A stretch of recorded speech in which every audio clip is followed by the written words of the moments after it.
আমি একদিন একজনকে বলছিলাম, বলছিল হুজুর আল্লাহ বুঝি গেল আমারে দেখ।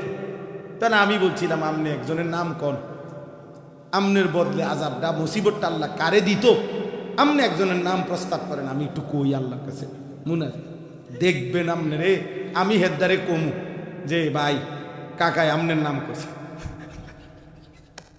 আমনেরে দেখবেন হ্যাবড়ার বংশের লোক লই আমনের টাঙ্গাইয়া ফিটবো মনে করেন যে কিরে ডাকাত, তোর মুসিবত তুই আমার কান্দে দিলি কা। বোঝেন না, আপনি যে কইলেন যে আরে খোদা আপনি বুঝি আমারে দেখলেন শেষ পর্যন্ত, তো কারে দিত আজাবটা আমনে কন, আমনে হের নামটা কন, আমি যাই হেরে জানাই চাইছি আমনের জাগাত রাহের। তাহলে এটা কি কোনো কথা হইল? এটা তো কথা হইতে পারে। তো আল্লাহ বলেন সুখের পরে দুঃখ পেলে নাফরমান সবার আগে আমাকে ভুলে যায়, হতাশ হয়ে যায়।